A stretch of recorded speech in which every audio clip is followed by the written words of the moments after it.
maintenant, qu'on va aller faire son Steinberg. Pour lui, Sam, il n'y avait pas de mur, de race, de religion, où il était québécois pur land aussi bien que moi puis toi. Je me souviens qu'un jour, il a dit à un de ses frères que s'il parlait moins durant les réunions, personne ne saurait combien il était bête. Sam, c'était un type qu'il fallait que ça marche à son goût, puis il était très vite en affaires. La philosophie de Sam, et je le cite, c'était que pour arriver à temps, il faut être en avant de son temps. Et on était en avant de notre temps. Il était très, très aimé de tout le monde. C'était un homme qui parlait, mais c'était un homme simple.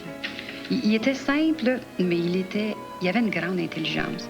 Lors de d'une des fameuses grèves qu'on a eues, il a été sur la ligne d'épitage et il a servi même le café aux grévistes. Il m'a donné dans mes mains un chèque de 1 million de dollars. C'était beaucoup d'argent en 1959, en 1960. Il m'a envoyé seul. Il m'a donné seulement une instruction qui m'a dit « Johnny, je ne veux pas finir devant les tribunaux. » Mon père, c'était un one-man show. C'est aussi simple que ça.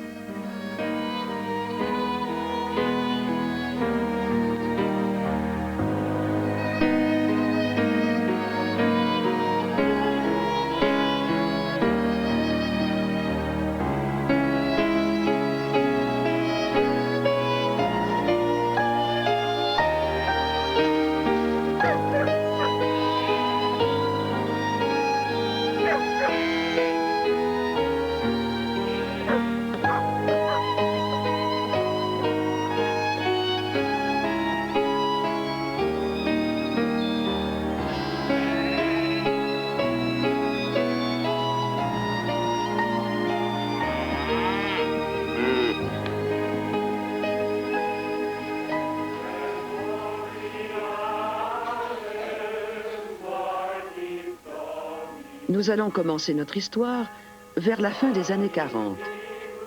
L'après-guerre, l'époque de Maurice Duplessis qui dote le Québec d'un nouveau drapeau.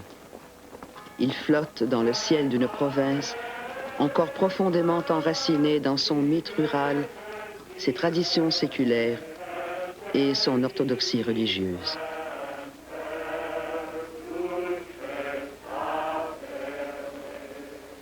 Au cœur de cette société canadienne-française, l'Église et la famille, deux institutions en apparence inébranlables dont personne n'entrevoit encore l'extraordinaire fragilité. Après une élaboration prudente, le programme actuel des instituts familiaux semble bien au point. Ainsi, tout concourt à préparer la femme de demain à sa mission familiale et sociale. Un ensemble harmonieux de disciplines développe intégralement sa personnalité, équilibre les forces qui sont en elle. Ainsi développée et cultivée, la jeune fille sera prête à s'engager dans la voie que la Providence lui destine. Mais le Québec devient de plus en plus moderne, urbain et industrialisé. Une des premières manifestations de ces changements pour bien des Québécois, c'est l'ouverture près de chez eux d'un supermarché. D'un supermarché Steinberg's. He made inroads with the church after all at the beginning when we first opened our stores. Il a fait du chemin avec l'Église parce que quand on a ouvert nos magasins au Québec, au fur et à mesure qu'on s'agrandissait, l'Église s'opposait à ce que les gens achètent chez un Juif. Elle voulait qu'ils achètent chez les Canadiens français, mais à la longue, mon père s'est lié d'amitié avec le clergé. À l'ouverture de nouveaux magasins, le curé de la paroisse venait couper le ruban et prier pour nous. Et puis après, ils sont devenus nos meilleurs amis. Nouveau supermarché, nouvelle clientèle également.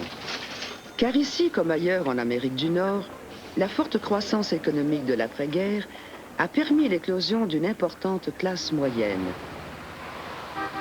C'est l'époque de la démocratisation de l'automobile, de l'expansion des banlieues et de l'apparition de ces centres d'achat, au cœur desquels on trouve le supermarché Steinberg's, avec ses tout nouveaux tapis roulants pour les marchandises et ses premiers îlots de commande à l'auto.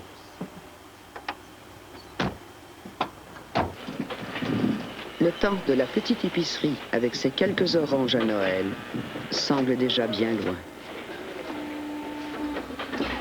Oui, je pense que l'arrivée du premier Steinberg sur la rue Mont-Royal, l'espèce d'abondance et de variété surtout de légumes, je peux pas dire que ça a changé notre façon de nous alimenter du jour au lendemain, là, parce que M. Steinberg est arrivé, on a changé complètement.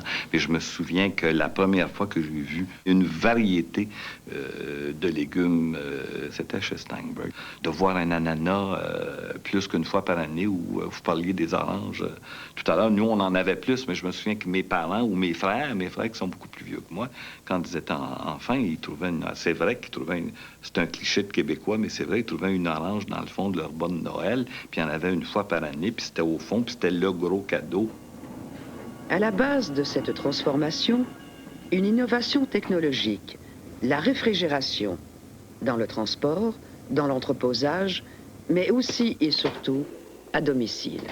This is our 15 cubic foot freezer beaker. This freezer holds a 3-month supply of food for an average family of 4 or 6.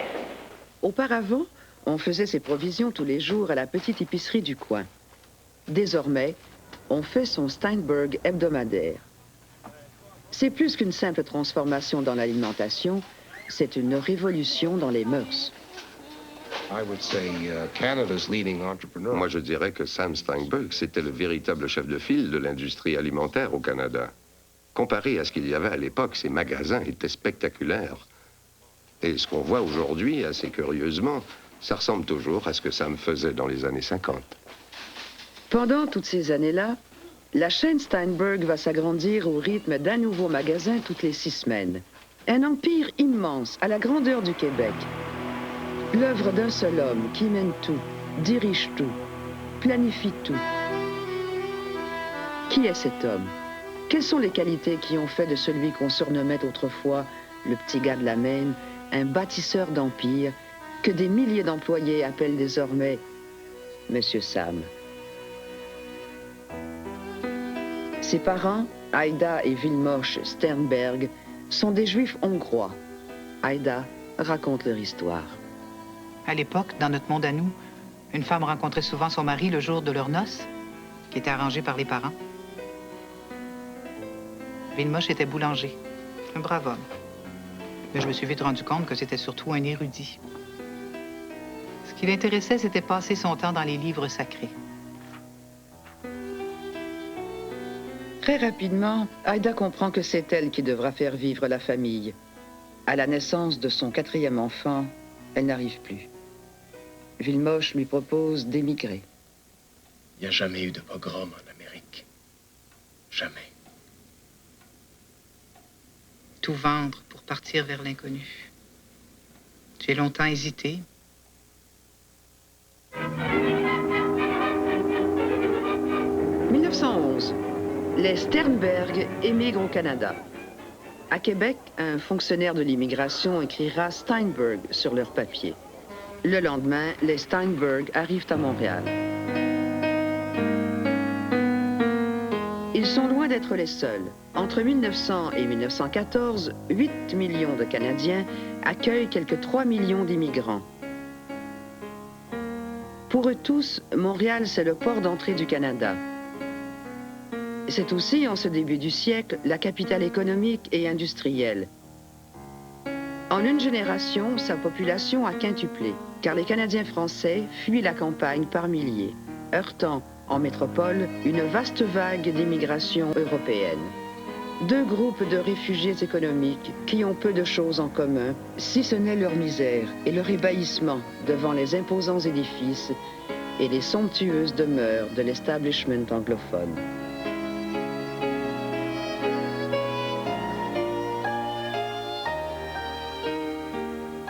Le boulevard Saint-Laurent, des quartiers populaires, des logements sans luxe, le no man's land entre les anglo-protestants à l'ouest et les franco-catholiques de l'est.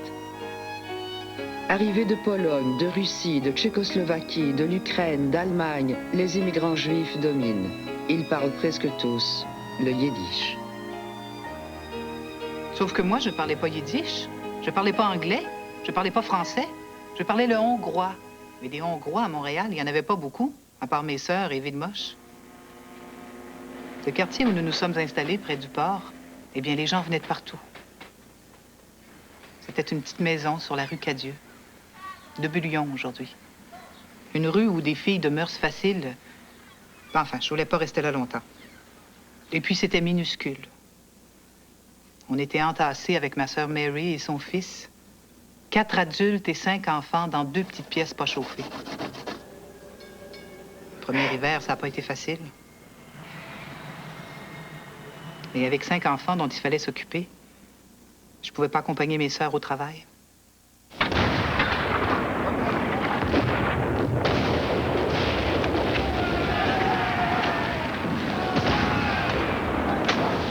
Quand la guerre a éclaté, nous allions bientôt avoir un 6e enfant. Avec 4 adultes et le fils de ma sœur en plus, ça faisait bien du monde à nourrir. Et Villemoche était incapable de garder ses emplois dans les filatures. Alors il s'est finalement décidé à ouvrir une boulangerie. Au début, ça allait bien. Mais il y a eu des rationnements. La farine coûtait tellement cher. Villemoche a commencé à acheter de la moins bonne. Faut jamais faire ça.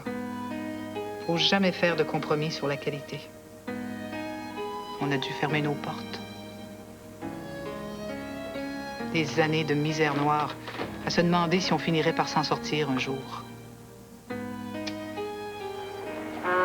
Verdun, tout sur l'enfer de Verdun! Verdun, tout sur l'enfer de Verdun! Le plus débrouillard, le plus espiègle, le plus agité de mes enfants, c'était le petit Sam. Il a toujours été petit. Et il avait l'air plus jeune que son âge, mais il voulait toujours être le plus fort, le premier. Tout sur l'enfer de Verdun! Même quand j'étais tout jeune, j'étais toujours en train de chercher comment je pourrais faire les choses. Comment y arriver? Prenez comme Camelot. Au début, j'arrivais pas à vendre mes journaux. Alors, j'ai trouvé un truc. J'attendais sur le trottoir un peu avant l'arrêt du tramway. Je sautais dans le wagon en marche. Comme j'étais petit, je me faufilais facilement entre les passagers. Le conducteur me menaçait. « Petit fou, tu vas te blesser, attends que je te rattrape. » Mais j'étais assez petit pour pouvoir lui échapper. C'est comme ça dans le commerce. Il faut savoir tourner un défaut à son avantage. C'était le plus batailleur, Sam. Ça m'inquiétait parce que un enfant comme ça, vous savez, ça risque de mal tourner quand on n'est pas là pour le surveiller. Et je savais bien, moi, qu'il y avait des bagarres de rue entre les petits Anglais, les petits Français et les petits Juifs. Il faut s'organiser, puis il faut se battre. Oui, mais comment? J'ai mon idée. C'est beau, ça, c'est beau. Toute sa vie, Sam aimera la boxe tant comme spectateur que comme participant. Le docteur Schuster l'a connu jeune homme. Il me dit, alors tu veux boxer avec moi? Moi, je me dis, regardez-moi ce petit bonhomme. C'est sûr qu'il a un complexe de Napoléon. Il est tout petit, il est convaincu de pouvoir faire de grandes choses. Alors, on est allé en arrière pour s'entraîner. Et en moins de 2, je me suis retrouvé avec le nez en sang. J'avais ouvert ma défense et pan, sur le nez. 1917. En France, une génération s'essouffle dans la boue des tranchées. Chez nous, la conscription qu'imposent les conservateurs. Le Canada français ne le leur pardonnera pas. À Montréal, Aïda a réussi à mettre de côté 200 $, une somme considérable. Son intention, ouvrir une épicerie. Pour Villemoche, humilié par son incapacité à faire vivre sa famille, c'est le comble. Villemoche est parti ce soir-là, en disant qu'il irait gagner sa vie dans l'Ouest canadien. Je l'ai laissé partir. Mes sœurs étaient contentes. Ça faisait une bouche de moins à nourrir et plus d'enfants.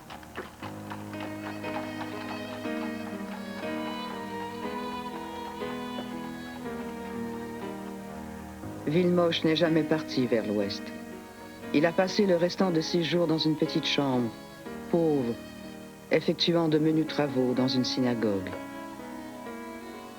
Vers la fin de sa vie, il était très malade à ce moment-là. Moi, je suis allée le voir avec mon père.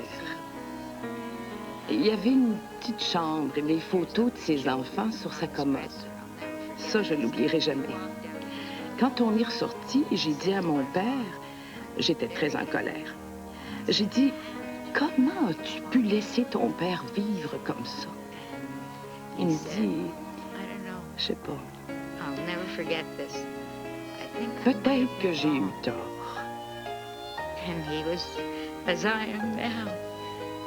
Il y avait les larmes aux yeux, comme moi en ce moment. Je suppose qu'il n'avait pas le choix vis-à-vis sa mère et ses tantes. Il connaissait pas tous les détails de ce qui s'était passé. Et il a laissé faire.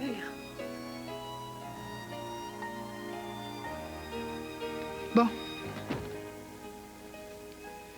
J'ai pris mes 200 piastres et je l'ai ouverte, mon épicerie. C'était toujours la guerre. Les produits étaient rationnés. Les gens me disaient, t'es folle. C'est pas le moment d'ouvrir une épicerie. Ma première épicerie, près de Prince-Arthur, était mal située. C'était sombre. Les gens la voyaient presque pas. Et c'était à côté d'un boucher. Ça sentait mauvais. Je faisais pas d'argent, mais j'ai commencé à me faire quelques clientes. Quand j'ai trouvé un meilleur local, plus au nord, sur Saint-Laurent, on a encore une fois déménagé. Mais là, c'était pour de bon.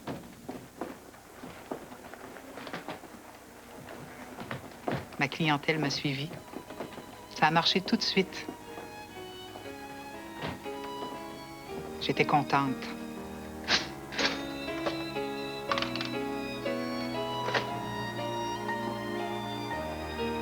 Je l'avais enfin, mon épicerie. Peu après la Première Guerre mondiale, au cœur de la ville, le petit magasin où Aïda inculque à sa progéniture ses valeurs de base. La culture de son entreprise, dirions-nous aujourd'hui. Bientôt. Jack. Et votre petite Anne, toujours première de classe? Ici, les clients sont rois. On les traite comme des membres de la famille. On s'efforce de leur fournir la meilleure qualité au meilleur prix. Jack va vous apporter ça d'ici une demi-heure. Pas encore? Alors, Monsieur Rondeau, votre 17e? Au revoir, Madame Lévy. Avec une famille grandissante, il faut être sûr que vous en ayez pour votre argent. Et on leur en donne toujours un petit peu plus. For good measure. Je peux vous dire une chose. Encore aujourd'hui, il n'y a pas une cliente dont je connais pas le nom et l'adresse de tous les endroits où elle a habité. Je me souviens de tout. Ses enfants, tout. Pour nous, les clients, c'était ce qu'il y avait de plus important. Ils faisaient partie de la famille. Ça nous a aidés, surtout pendant les fêtes. À Noël, par exemple, on était tellement occupés que les clients venaient nous donner un coup de main. Vous vous rendez compte? Ils savaient qu'on avait besoin d'aide. C'était incroyable.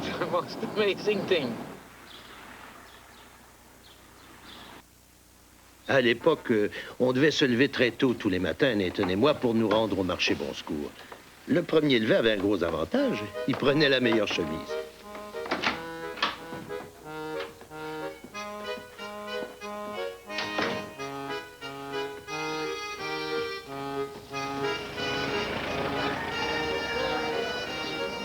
Maman nous avait montré à choisir les plus beaux fruits, les plus beaux légumes.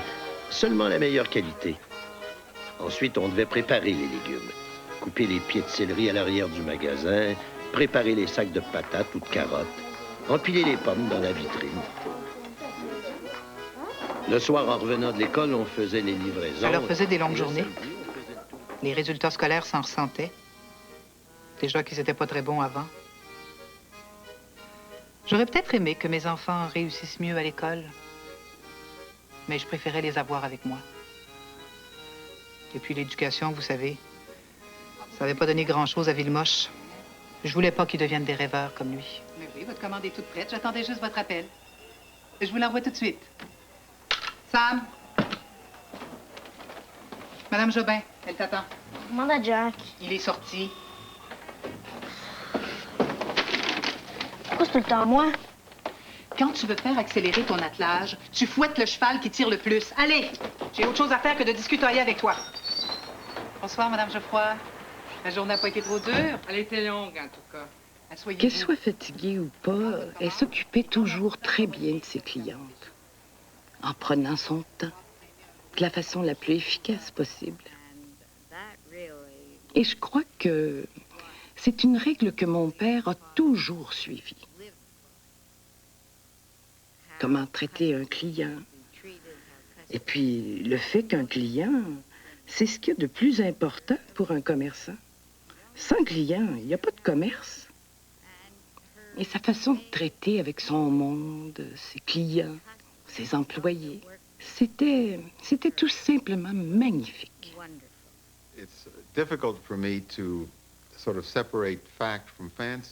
C'est très difficile pour moi de distinguer le mythe et la réalité.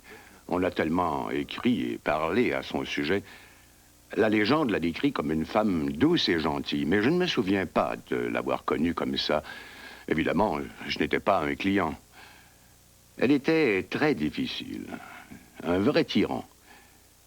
Mais avec un client, toute sa personnalité changeait.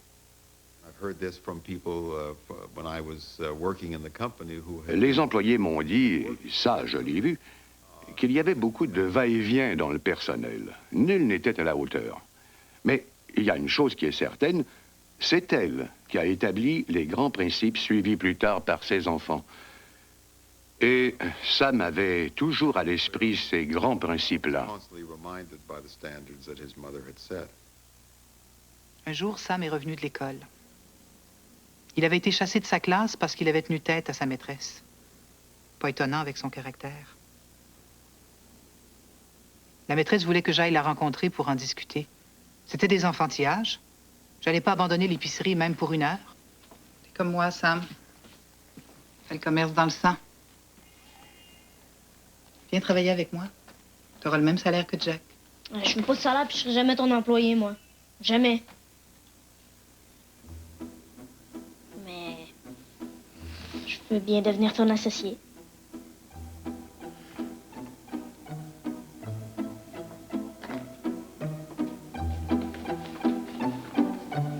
Finis donc ça. Ça va me prendre la moitié de la nuit? Eh bien alors, il me reste plus qu'à souhaiter bonne nuit à mon nouvel associé.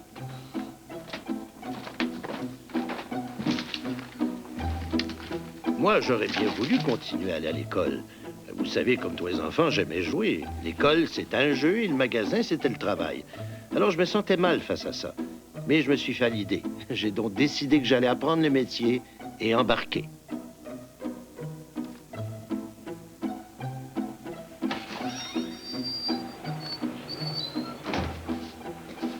Bonjour, est-ce que ton patron est là? C'est moi le patron. Un vrai comique? Quand est-ce qu'il va revenir?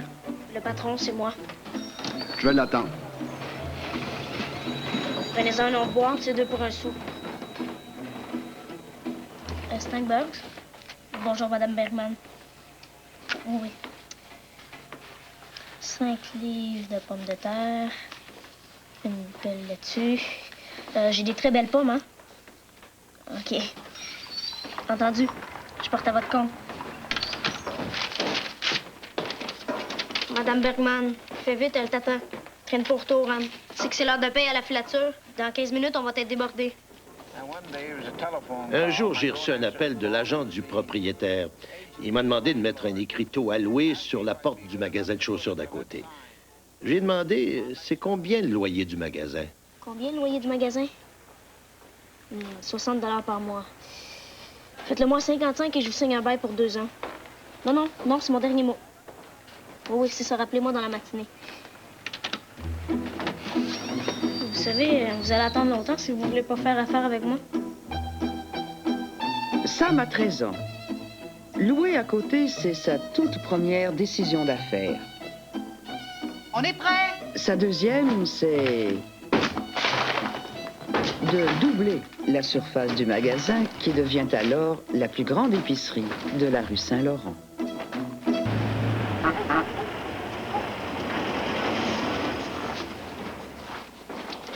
Ça? T'arrives bien tard, qu'est-ce que tu faisais? Toi, qu'est-ce que tu fais? La vitrine? Je la fais à l'intérieur. Mais l'hiver s'en vient, puis avec le givre, les gens voient pas nos fruits.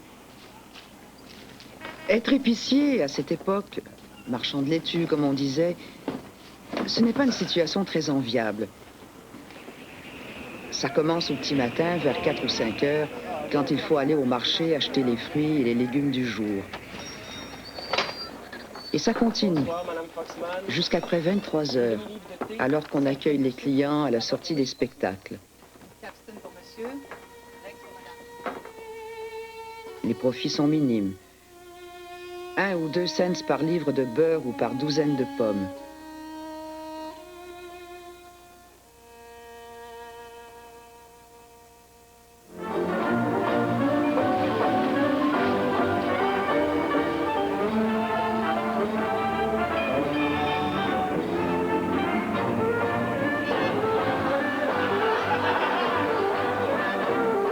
Les années 20, l'euphorie de l'après-guerre, les années folles, The Roaring Twenties, les années de la prohibition, des années grasses.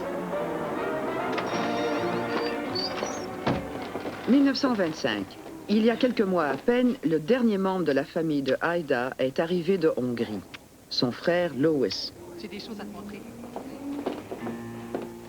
Depuis lors, Sam n'a Dieu que pour sa cousine Ellen, qu'il va fréquenter pendant 3 ans. Il n'a guère le temps de la courtiser. La chose ne semble pas déranger Ellen, ce qui la confirme comme l'épouse idéale. Pour Sam, en tout cas.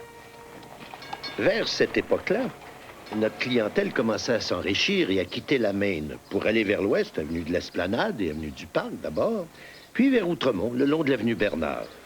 Un jour, un client arrive et me dit « Il y a un magasin à vendre sur l'avenue Bernard. » Je suis tout de suite allé voir. Campo voulait 1000 $. J'y ai dit « OK, je l'achète. » J'ai prêté cet argent à Sam. D'abord parce qu'avec l'arrivée de Lewis et ses 4 enfants, la famille s'est agrandie. Un seul magasin suffisait plus. Et puis aussi parce que je poursuivais toujours le même but. Pourvoir à mes enfants. Leur donner les moyens d'être autonomes. Il a appelé ce premier magasin Store Number 1. Magasin numéro 1. Pour Sam, ce premier magasin, ce n'est qu'un début. Ici, là, une clientèle qui est mal servie. Juste le vieux Bernie Schwartz qui est à moitié sénile. Tu vas quand même pas mettre ce pauvre vieux à la rue? Ah non, justement. On va lui faire une offre pour son magasin. C'est lui rendre service. Sinon, les Dionne vont s'installer à côté puis le mettre en faillite. Est-ce que vous avez fait vos devoirs? Dans ce temps-là, ma seule préoccupation, c'était la famille. J'ai commencé à penser, quand ils vont se marier, comment ils vont vivre? 1927. Sam embauche ses tout premiers commis et fait l'objet d'un article dans le Canadian Grocer qui lui attribue 2 innovations. Les livraisons à horaire fixe et la mise en montre des fruits et légumes à l'intérieur du magasin, dont les épiciers d'aujourd'hui lui doivent l'héritage. Fais pas cette tête-là, je m'en vais à mes noces, pas à mon enterrement. Ah oui? Explique-moi donc la différence, j'essaie toujours de comprendre.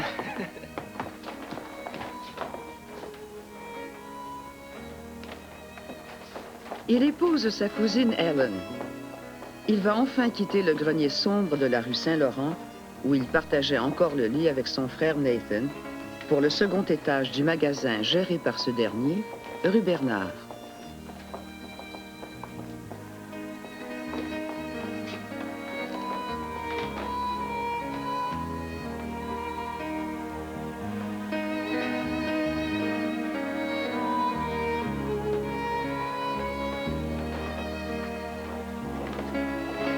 Pour Sam, cela signifie une alliance, une complicité, un véritable partnership avec Ellen qui passera à la légende à la fois au sein de la famille et à l'intérieur de l'entreprise. Ma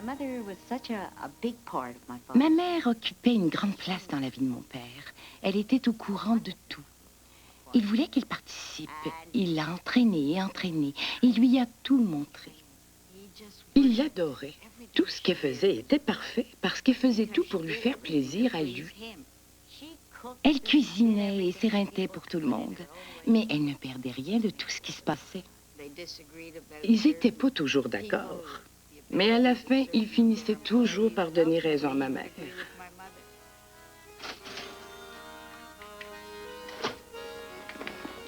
Voilà. Bonsoir. En 1931, on avait 5 magasins. On pouvait faire vivre toute la famille confortablement, mais je voyais maman s'épuiser pendant de longues journées derrière son comptoir. 14 sous. Bonsoir. En plus, elle souffrait d'angine. C'était pas normal qu'une femme de son âge travaille encore aussi fort quand nous pouvions très bien la faire vivre.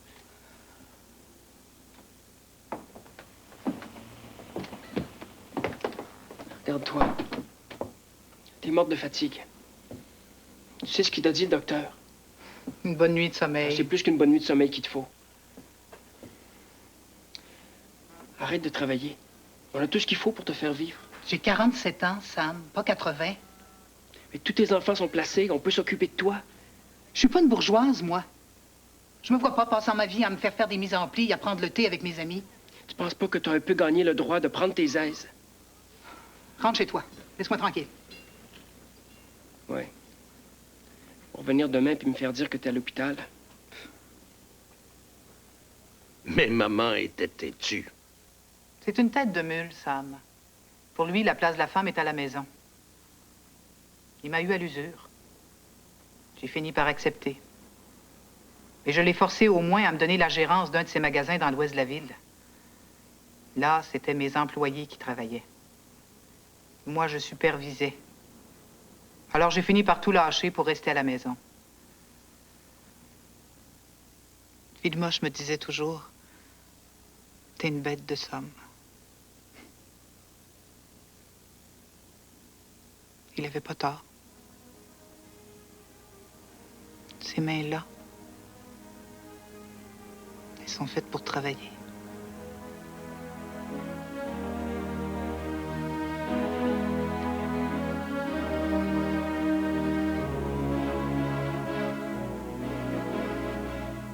Ida Roth Steinberg mourra en 1942, à l'âge de 58 ans. Son portrait dominera toujours la salle du conseil d'administration des entreprises Steinberg, dont elle était, après tout, la génitrice.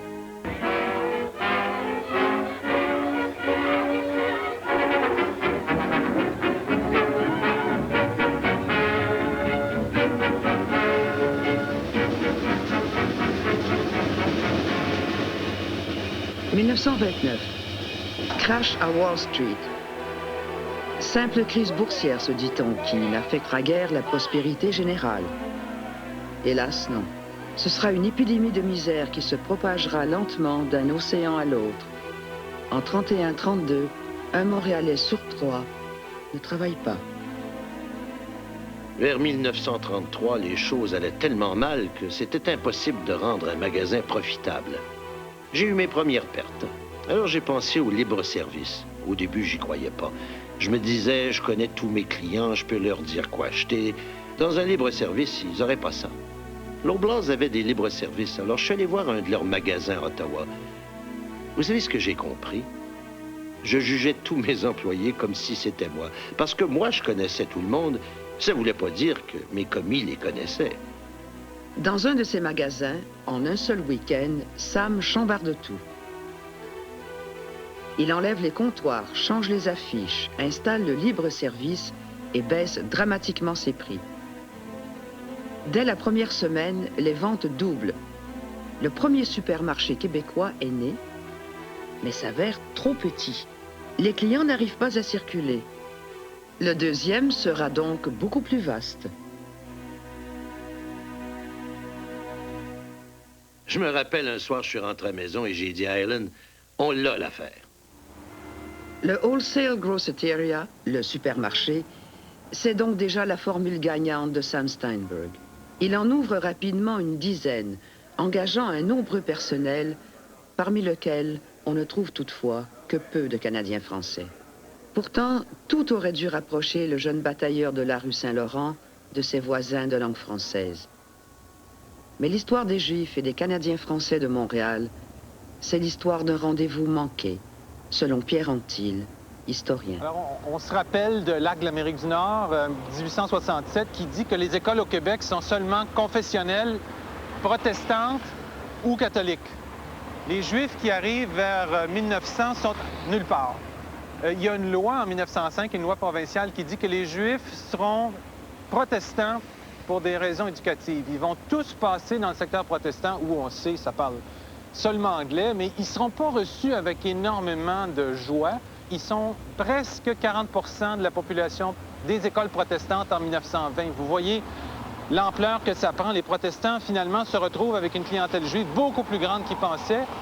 Alors là, tout le monde veut un peu les mettre en marge. Le clergé, l'Église catholique, ne veut pas d'une commission scolaire juive parce que c'est devenu une chose qui contredit le principe religieux des écoles.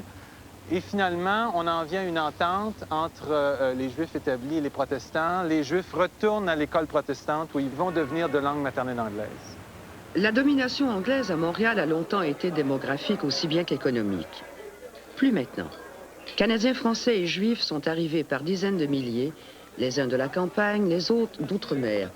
Ils font toujours monde à part, partageant toutefois la même pauvreté dans les mêmes quartiers ouvriers où seul le petit négociant juif fait crédit et se débrouille en français. C'est pas toujours un français extraordinaire, mais là où les anglo-saxons offrent pas des services en français, les Juifs, oui. Puis il y a une convivialité due au fait que les deux se côtoient continuellement. Ça, on voit ça dans les romans de Mordechai Richler, par exemple, où il y a une sympathie teintée d'une certaine méfiance, mais sympathie quand même, une hostilité bienveillante. Il y a comme une capacité au moins de traverser les frontières. Les Canadiens français, Sam les connaît depuis toujours. Il les sert dans son magasin, les côtoie dans la rue, achète le produit de leur campagne. Dans ce temps-là, on n'était pas des gros acheteurs, mais les cultivateurs commençaient à nous connaître. Ils savaient qu'on était prêt à donner toujours un peu plus pour avoir les produits de meilleure qualité. Alors que les autres épiciers commençaient à négocier sur les prix, ils disaient « On va attendre les frères Steinberg ». Pour nous, la qualité, c'était primordial. On faisait peut-être un peu moins de profit sur chaque article, mais les clients nous revenaient. Sam et Nathan, je dois dire que Sam était un peu plus rapide que son frère Nathan. Mais c'était deux très bons garçons avec lesquels on s'arrangeait très bien. Je sais que Sam, au début, c'était lui qui était l'acheteur, mais après ça, son frère Nathan l'a remplacé comme acheteur de légumes. C'est lui qui faisait affaire avec les cultivateurs. Dans ce temps-là, c'était sur la place Jacques-Cartier. Sam and Nathan impressed me. Sam et Nathan me répétaient toujours que c'était bien important d'aider les cultivateurs québécois. À ce moment-là, et plus tard, quand j'ai été chef du service, j'ai tout fait pour aider au bien-être des fermiers du Québec. Nathan demeurera longtemps l'acheteur principal de la chaîne Steinberg pour les fruits et les légumes. Ses rapports avec les paysans québécois ne sont pas que des relations d'affaires, mais de véritables amitiés enrichies au fil des années. Son fils Arnold, que l'on voit ici avec sa mère, et qui fut le dernier des Steinberg à occuper un poste de haute direction dans l'empire familial, se rappelle bien ses week-ends chez les agriculteurs quand il n'avait que 3 ou 4 ans. The farmers were visited by my father from the time from my earliest recollections, and we visited them on Sunday. D'aussi loin que je me souvienne, mon père a toujours visité les cultivateurs avec nous le dimanche. C'était son seul jour de congé. Du début du printemps jusqu'à la fin de l'automne, on allait les voir pratiquement tous les dimanches. En hiver, il chassait le renard. Et mon père est devenu un fanatique de la chasse, lui aussi. Mon frère aîné, Louis, était un chasseur beaucoup plus enthousiaste que moi, mais on avait toujours des queues de renard accrochées à nos vélos parce que c'était tout ce qu'on chassait à l'époque. On allait sur les terrains qui font maintenant partie de l'aéroport de Dorval et qui étaient donc beaucoup plus petits qu'aujourd'hui. Là où il y a des pistes, il y avait des terrains qui servaient à l'agriculture en été et à la chasse en hiver. Là, je vous parle de la fin des années 30, début 40. Et c'est la période dont je me souviens le mieux. Nous avons fini par connaître toutes les familles de fermiers. Je me souviens qu'à mon bar mitzvah, il y avait 15 ou 20 familles de fermiers. La plupart n'étaient jamais entrés dans une synagogue, bien sûr, et n'avaient aucune idée de ce que c'était qu'un bar mitzvah. Mais ils faisaient partie de la famille. Il aurait été impensable de ne pas les inviter aux fêtes de famille. Oui. Et que ça fait longtemps qu'on ne l'a pas vu. Vous avez l'air en forme. C'est pour moi. Ouais. Vous avez l'air en forme, vous aussi. Bonjour. Bonjour. Oui. Comment ça va? Même gosse qui ressemble à son père Arnold. Ah This was just understood that, Il allait de soi qu'ils fassent partie de notre vie familiale et nous de la leur. Les Steinberg étaient des gens près des gens.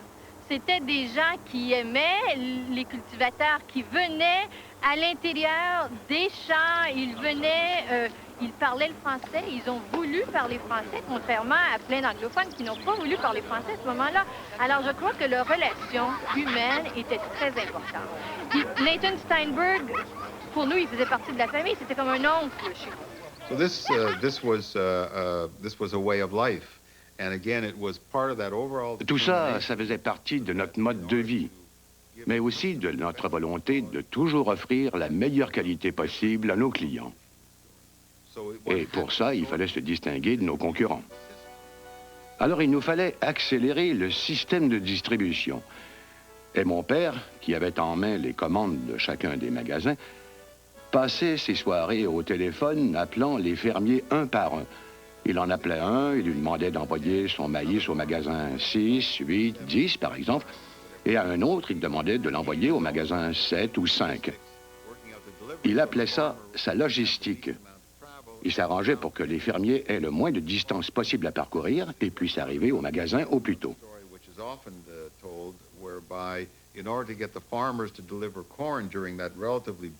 On raconte toujours cette histoire de maïs qu'on cueillait la nuit pour qu'il soit le plus frais possible en arrivant au magasin. Au début, les fermiers ne voulaient pas, bien sûr, parce que les champs étaient trempés par la rosée ou bien inondés par la pluie. Alors, on a simplement décidé de leur acheter des imperméables, des chapeaux et des bottes en caoutchouc, et ça a réglé notre problème. C'était simple, mais il fallait y penser. And that seemed to take care of that problem. When the Quebec strawberries were in season, Pendant la saison des fraises du Québec, on inondait les magasins de publicité, de promotion et de fraises. Pourtant, la saison était courte, juste 2 semaines. Mais on mettait le paquet, comme une campagne du gouvernement. Puis Sam disait, je veux tout faire pour encourager nos fermiers québécois. Et c'est ça qu'on faisait. It held for other types of produce as well. Eggs, for example, there was really no... On a fait la même chose pour bien d'autres produits. Pour les œufs, par exemple, il n'y avait pas de système de classement. Et on en a inventé un. La catégorie A1, ça vient de chez nous. On se servait aussi d'un appareil pour mirer les œufs, pour être certain qu'ils étaient bien frais. Et ça, toujours dans le but d'offrir le meilleur produit à notre clientèle.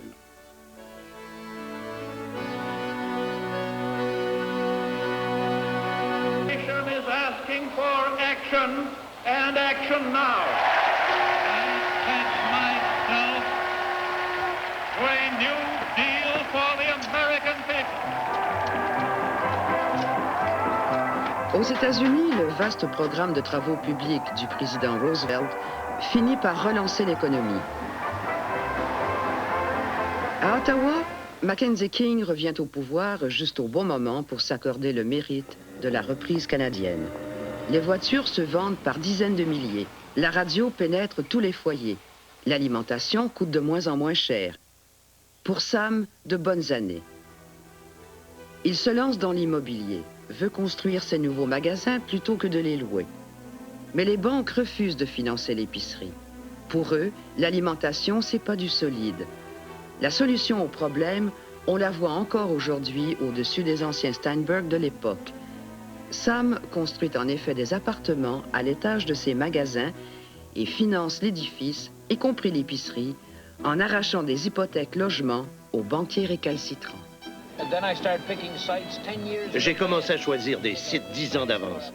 Prenez notre magasin sur Queen Mary. J'ai acheté ce site-là 10 ans avant de le développer. Après avoir construit le magasin sur Queen Mary, j'ai acheté le site sur Côte-des-Neiges pour le magasin 29.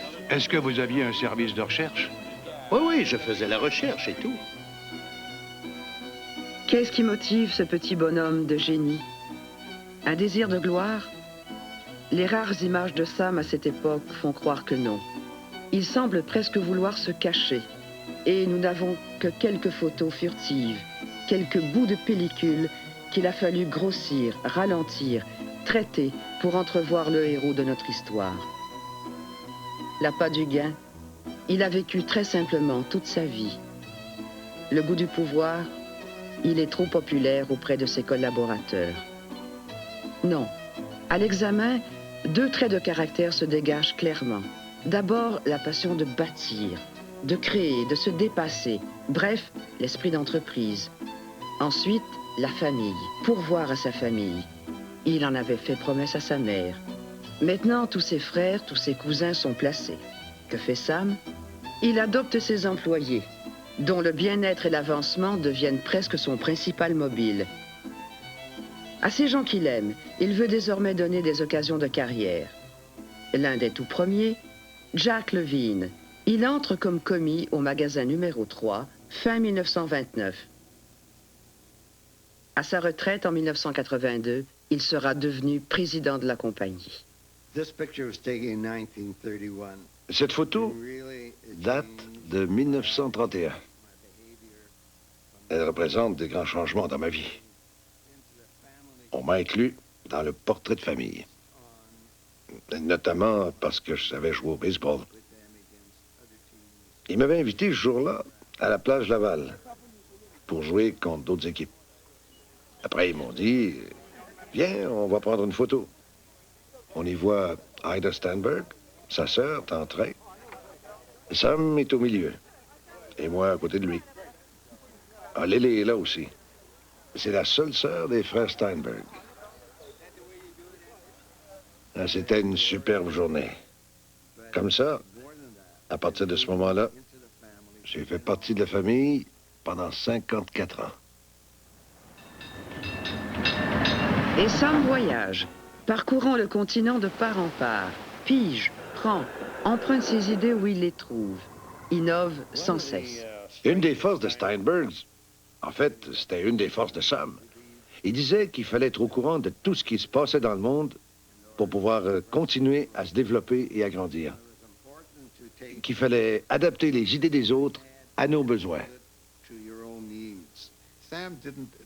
Sam ne se sentait pas obligé d'inventer quoi que ce soit. S'il trouvait mieux ailleurs, il en attribuait le mérite à qui de droit et copiait carrément son idée. Premier éclairage fluorescent au Québec, premier stationnement réservé aux clients, premières grandes allées, premier carrosse, premier comptoir à viande. This is the story of a typically Canadian industry whose main raw material comes from the Great North Woods. This raw material goes on to a Canadian chemical plant for conversion into one of industry's most advanced products. Nous sommes en 1936, l'aube d'une époque, celle des produits miracles. Toujours à l'affût, Sam veut tout de suite les adapter à ses besoins. Il songe justement à des comptoirs de viande, libre-service. Le cellophane servait surtout à emballer les bonbons et autres produits du genre. C'est que il n'y avait pas de cellophane à cette époque-là qui noircissait pas la viande. Comment résoudre le problème? Des centaines de kilos de viande gracieusement fournis par Sam y passeront. Ça a pris des mois et des mois de travail aux deux compagnies, mais elles ont finalement réussi à produire une pellicule adéquate. On a été la première chaîne au monde, probablement, à avoir des comptoirs de viande préemballés, en plus du service des coupes spéciales offertes par nos bouchers. Et ça, on l'a fait parce qu'on pensait que le service au comptoir était pas assez efficace. Et c'est devenu la norme dans l'industrie. Sam est désormais le numéro 1 dans l'alimentation. Mais l'alimentation va bientôt devenir bien secondaire. Au loin, le tonnerre gronde déjà. Still going on is Goebbels' persecution of the Jews. Signposts at city limits bear the legend, Jews not wanted. Même chez nous.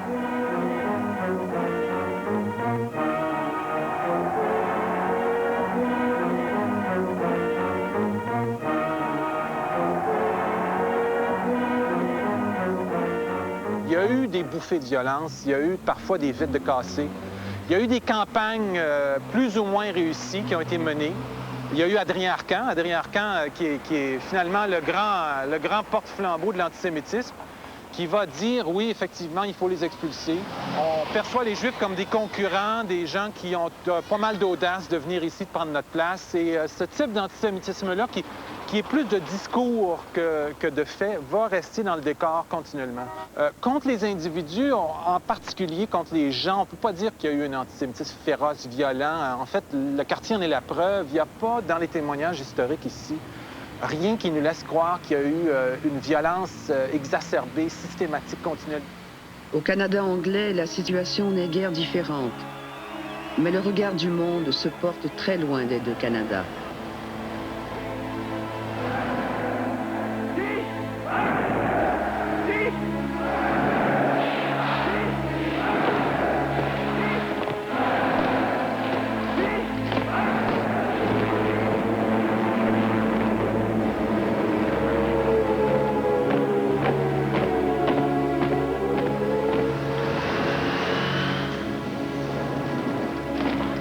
Au front, c'est le combat. Au pays, l'essor des industries de guerre, le plein emploi, la prospérité. Sauf dans l'alimentation où domine le gel des prix et le rationnement. C'était la guerre en 1942. Et les gens, les hommes d'affaires, se promenaient avec de l'argent provenant du marché noir dans leur poche. Ils payaient les gars avec cet argent-là parce que les salaires étaient gelés. Sam avait rassemblé tout son monde. Il avait dit, écoutez bien, tout l'argent va dans la caisse. Si vous voulez partir parce qu'on offre de vous payer en dessous de la table, partez tout de suite. Parce que moi, je pense à l'avenir. Je ne veux pas entendre qu'un tel a reçu 100 ou 50 $ sans payer de taxes. Pour moi, il n'y en est pas question. Pensez à votre affaire, si vous voulez travailler pour moi. Après la guerre, on verra bien qui s'en sera le mieux sorti. Vous ou vos amis. Moi, je marche pas là-dedans. Puis je marcherai jamais là-dedans. Voilà. C'est à vous de décider. Moi, pendant la guerre, j'étais en charge des périssables chez Steinberg. Puis je devais voir au maintien du plafond des prix conformément avec la loi. Si j'avais touché à ça, je me serais fait décapiter. Et je disais à Sam, les autres font des millions en vendant leur pêche en conserve puis leur whippette sur le marché noir. Qu'est-ce qui nous arrête? Il m'avait répondu, moi, je prends soin de mes clients pendant la guerre. Et après la guerre, mes clients vont prendre soin de moi.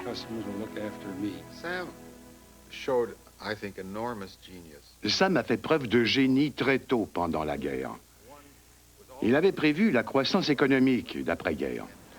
Et comme on ne pouvait pas prendre d'expansion pendant ces années-là, Sam s'assurait que nos clients recevaient le meilleur service possible. Il savait que ses clients formeraient le noyau de la chaîne qu'il envisageait déjà. Et tout s'est passé exactement comme il avait prévu.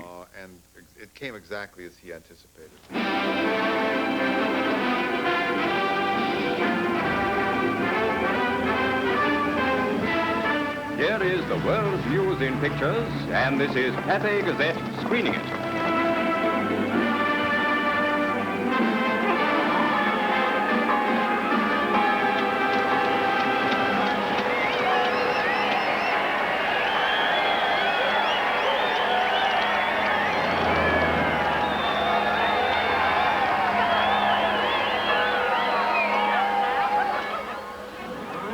Je ne sais pas si Jack Levine vous a raconté l'histoire de l'entrepôt sur la rue Hochelaga.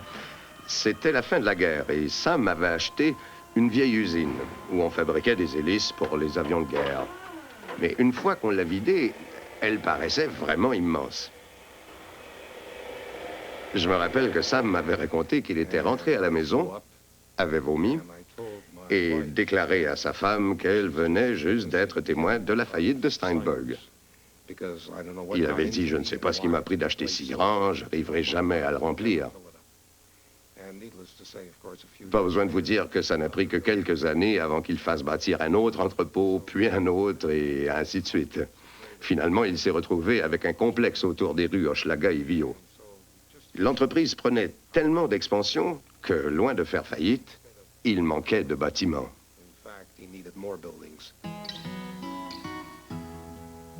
1945. Les millions de combattants américains et canadiens quittent enfin les champs de bataille pour rentrer au pays. Les naissances se multiplient. Le baby-boom est lancé, l'économie explose. Par milliers, les jeunes familles s'installent dans les nouvelles banlieues où Sam Steinberg les attend déjà. Ce sera l'époque du synchronisme parfait entre Sam et le Québec en pleine croissance. 30 ans avant que les anglophones du Canada se demandent « What does Quebec want ?», Sam comprend les Québécois. C'est ce qui fera la fortune de ce petit épicier de génie. Trialisation, diversification, intégration, des mots qui définissent l'entreprise Steinberg, mais pas son cœur. Son cœur, c'est Sam. Ma première journée chez Steinberg, le 16 juin 1947, le gérant de magasin, qui était M. Hal Weinstein, rentre dans le backstore avec un monsieur, puis il me présente, il dit ça, il dit, c'est ton patron. Il dit, M. Sam Steinberg. C'est là que je me suis empressé de m'éponger les mains, parce que j'étais dans les mains sales, puis trempe. Alors Sam m'a pris la main de même, il dit, pas nécessaire, Bruno. Les mains trempes et sales qui travaillent, c'est jamais sale pour moi. Alors, j'ai trouvé que c'était un homme très simple, puis il m'avait réellement impressionné. Et puis, par après, quelques jours par après, je le rencontre dans un passage seul. Il dit « Hi, Bruno! » Tu sais? J'ai été tout surpris de voir qu'il se rappelait de mon nom. C'est là qu'il a dit, il dit « I'll always remember your name. » In my own case, I recall getting a raise. Je me souviens d'avoir reçu une augmentation avant même de savoir où se trouvaient les toilettes. J'avais été embauché sous certaines conditions et 2 semaines plus tard, on m'a annoncé que je faisais X dollars de plus par semaine. Je me rappelle plus exactement combien. Alors j'ai dit, qu'est-ce que j'ai fait? Et on m'a dit que les cadres recevaient une augmentation et que, comme j'en faisais partie, j'y avais droit. Ben, c'est pas mal, ça. J'ai constaté que j'avais 5 $ de plus sur ma paye. Alors, j'ai été surpris d'apprendre que j'avais... J'ai dit, c'est pas une erreur. Ils ont pâturé tous les deux. Ils ont dit, non, Monsieur Sam, t'as vu travailler. C'est ça que je me souviens de lui. C'est à chaque fois qu'il venait, petit coup sur l'épaule, par le vrai nom, chaque employé qui était en dessous de la table.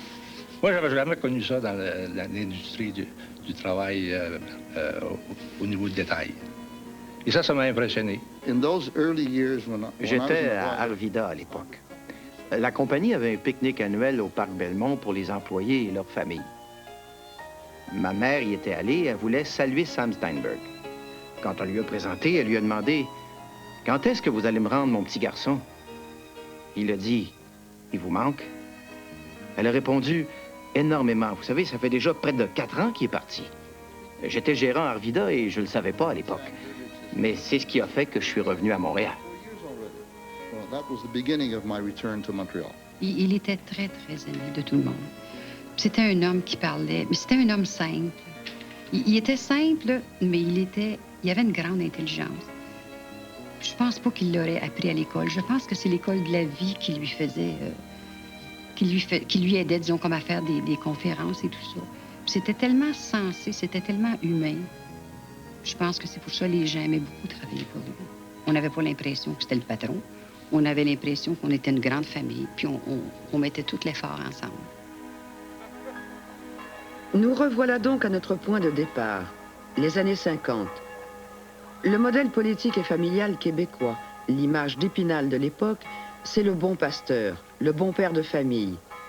Duplessis gouvernait, disait-il, en bon père de famille. Steinberg dirige son entreprise de la même façon. En 1950, il compte déjà 2000 employés qui ne voient aucun mal au paternalisme éclairé de leurs dirigeants politiques ou de leurs grands patrons.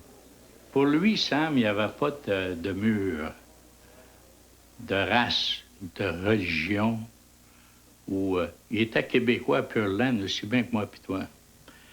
Mais c'était un type qui donnait la chance à ceux qui ont le potentiel. Trouver un emploi dans les années 50 avait certains problèmes.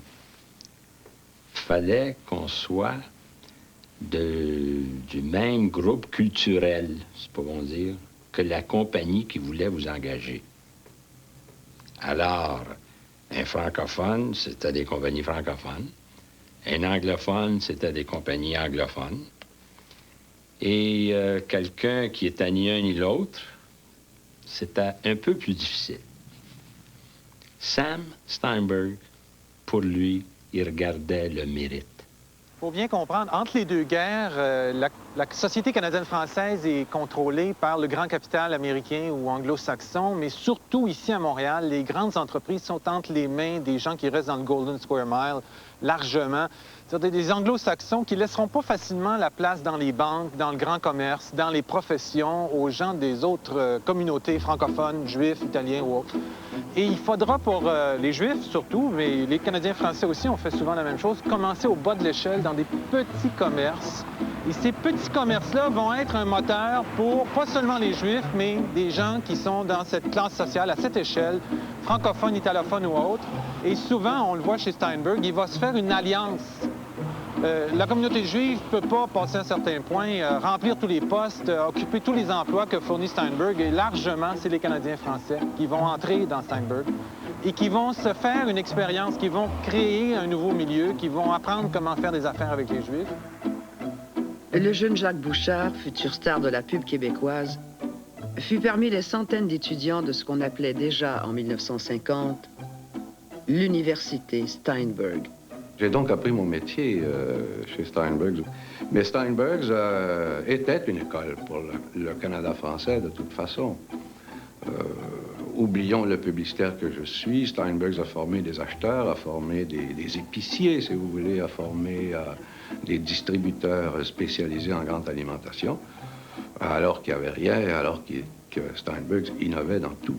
Je me souviens d'un discours que mon père avait prononcé dans une université au sujet de la place des Canadiens français au sein de la compagnie. Il a dit, « Vous savez, notre service du personnel est composé exclusivement de Canadiens français et c'est très difficile pour un Juif d'entrer chez Steinberg. » Je crois que tout ce que je sais aujourd'hui comme homme d'affaires, je l'ai appris là. J'ai appris ma façon d'opérer, ma façon de penser, de travailler dans ce cadre-là, parce que c'était le cadre le plus idéal que même aujourd'hui, je pense, on ne pourrait pas recréer. C'était une politique de porte ouverte, tout le monde était accessible, tout le monde était à l'affût de nouvelles idées, on était prêt à discuter constamment et à ouvrir et à réouvrir le dialogue à quelque niveau que ce soit. C'est ça la contribution fondamentale de Steinberg et d'autres entreprises de ce genre, qui auront été juives de fondation, mais qui auront été pour toute la société québécoise un moteur vers un mieux-être. Il faudra pourtant plusieurs années avant que l'entreprise ne soit vraiment perçue comme québécoise. Une situation que Sam Steinberg déplorait encore avec ses cadres en 1970. At one time, a French employee would not come to work at Steinberg's, even if they had the opportunity, a better job, better pay, they still wouldn't come. À une époque, les francophones ne voulaient pas venir travailler chez Steinberg, même si les conditions étaient meilleures. Ils ne voulaient pas à cause de leur façon de voir les choses, de leur milieu et de leur éducation. À force de nous connaître et de faire des comparaisons, ils ont fini par aimer venir chez nous pour travailler et pour faire leurs achats. They enjoyed shopping from our stores. It's going to be 20 years this year. 20 years. Yeah. So we're going to have my wife. I give my kids one. All right, we'll give you a new one. We'll give you a new one, my boy. Thanks. We got a lovely store. We're lucky. The trouble is, there's not another Jean-Paul we met. We should make him in a machine, you know, a Xerox machine. Turn him out. Turn him out. Hey? Sam était d'abord un très bon motivateur. Il savait comment mobiliser son monde, leur transmettre le feu sacré. Avec lui, les gens donnaient le meilleur d'eux-mêmes. Il était conscient d'être brillant et que le patron, c'était lui, mais je l'ai rarement vu faire étalage de son pouvoir. Un jour, durant une réunion, on discutait et on se demandait si on était d'accord ou pas d'accord avec une certaine politique. Et c'était long, ça s'éternisait, et personne ne s'entendait. Alors Sam a fini par dire, écoutez, nous allons régler ça de manière démocratique, nous allons passer au vote. Il y avait 7 votes contre et 3 votes pour. Comme Sam avait voté pour, il a dit, bon, je vois les pour, il y a toi, toi et moi, alors c'est décidé, c'est oui. Et on est passé au sujet suivant. Donc, à l'occasion, il usait de son autorité, mais c'était très rare.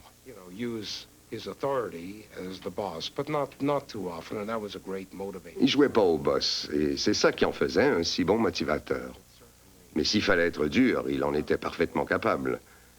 Et ses frères, ils y ont goûté par moments. Je me souviens qu'un jour, il a dit à un de ses frères que s'il parlait moins durant les réunions, personne ne saurait combien il était bête. C'était vraiment un être exceptionnel. Les crises de colère étaient très rares et largement compensées par ses côtés positifs. C'était toute une expérience.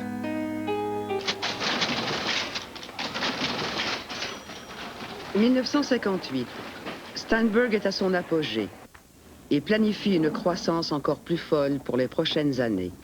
Son plan de développement, 20 nouveaux magasins par année, un à tous les 19 jours. Il lui faut du capital.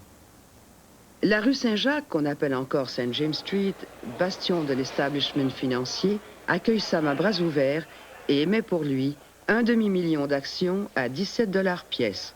Elles se vendent en 24 heures. Peu de temps après, Sam et ses frères sont les premiers Canadiens à faire la une du Business Week. C'est un triomphe qui coïncide avec la fin d'une époque pour Sam, pour son entreprise et pour le Québec. Car Maurice Duplessis meurt à peine quelques mois plus tard.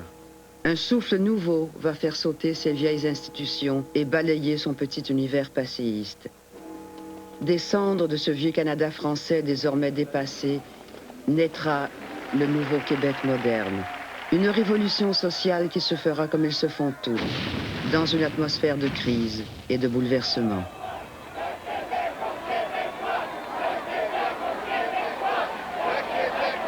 Sam Steinberg et sa gigantesque entreprise sont loin du simple petit négoce de Haïda, dont ce tableau signé par Ben Dobrinsky fait une représentation à la fois nostalgique et naïve. À l'horizon, un avenir instable et périlleux, une série de crises et de renversements qui vont sérieusement compliquer le destin de Sam et de l'immense famille dont il s'est entouré.